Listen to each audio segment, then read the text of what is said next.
conjunto dessas experiências me leva a ter uma noção positiva sobre mim. E aí a autoestima dessas pessoas, de forma geral, né, elas se veem melhores, se veem mais preparadas.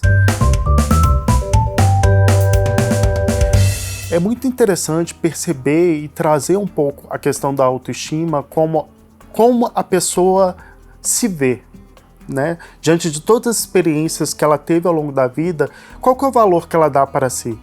E a autoconfiança está muito direcionada a momentos em que a pessoa se vê com capacidade para resolver alguma questão.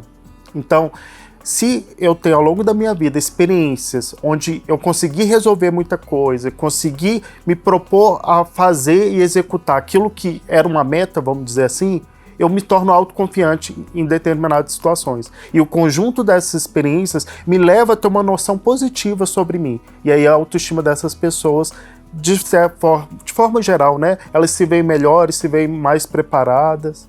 E aí tem uma autoestima melhor, vamos dizer assim. O que, de certa forma, é um exercício também de autoconhecimento.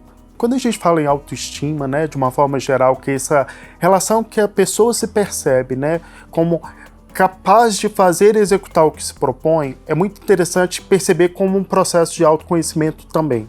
E aí é muito interessante que nos momentos onde ela se vê em dificuldade, que ela compartilhe aquelas situações difíceis com as pessoas mais próximas e que consiga, na medida do possível, desenvolver as habilidades que se relacionam àquilo que ela não conseguiu executar ou àquilo que faz ela se sentir menos autoconfiante.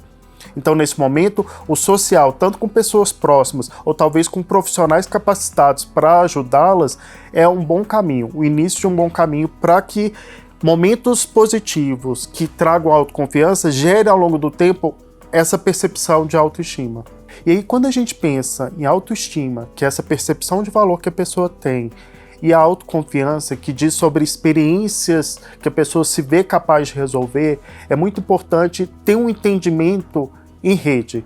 Um entendimento de que as pessoas que estão próximas, as pessoas que se deparam com pessoas em sofrimento mental e que às vezes não se veem tão autoconfiantes em realizar as atividades, que encontrem apoio. E esse apoio ela pode buscar e deve buscar com as pessoas próximas que estejam abertas a esse diálogo, que estejam abertas em ajudá-las.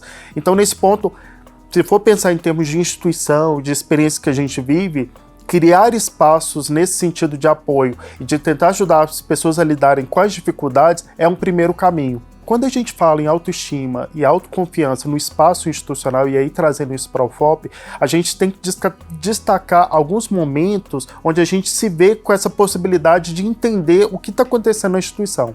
E aí, nesse momento, eu gostaria de aproveitar a oportunidade para divulgar os workshops temáticos que a Praça oferece, principalmente relacionadas às dificuldades acadêmicas que os estudantes vivem, os espaços de acolhimento que a instituição tem também, como espaços que as pessoas podem compartilhar suas dificuldades e ver ali possibilidades de mapear o que precisa aperfeiçoar, o que precisa aprender enquanto habilidade.